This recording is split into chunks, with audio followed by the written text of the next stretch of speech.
Има жертва, има молитва, достатъчно молитва има там горе. Просто отвори сърцето си тази вечер. Духът на Господа е на това място, нека не му пречи.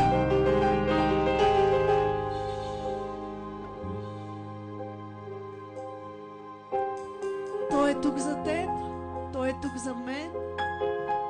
От нас иска просто да идем. Просто да идем. Затвори очи и отвори духовните си, ще видиш, че Той стои пред теб. Стои пред теб. С протегнати ръце винаги, винаги, винаги. Ръцете му са протегнати към теб.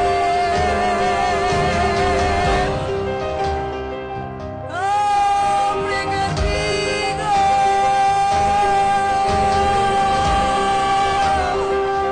Той хлопа, пусти го да влезе.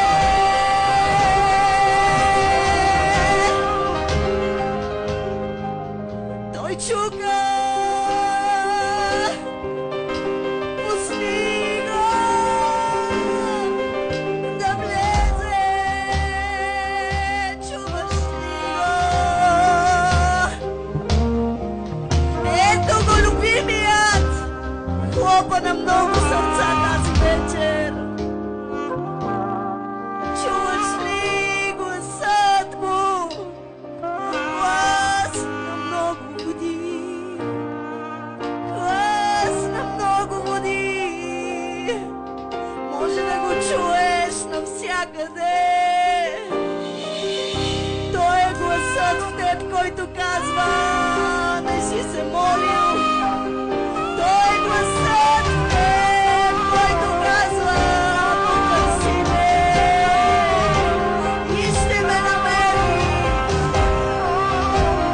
Той е гласът, който всеки ден събужда сърцето ти. Събужда сърцето ти.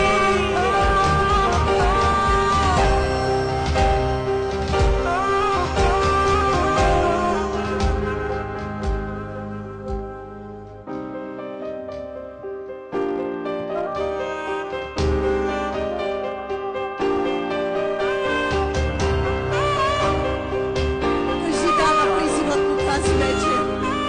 Има сърца на това място, които Той призовава. Бъди смел тази вечер и му кажи да.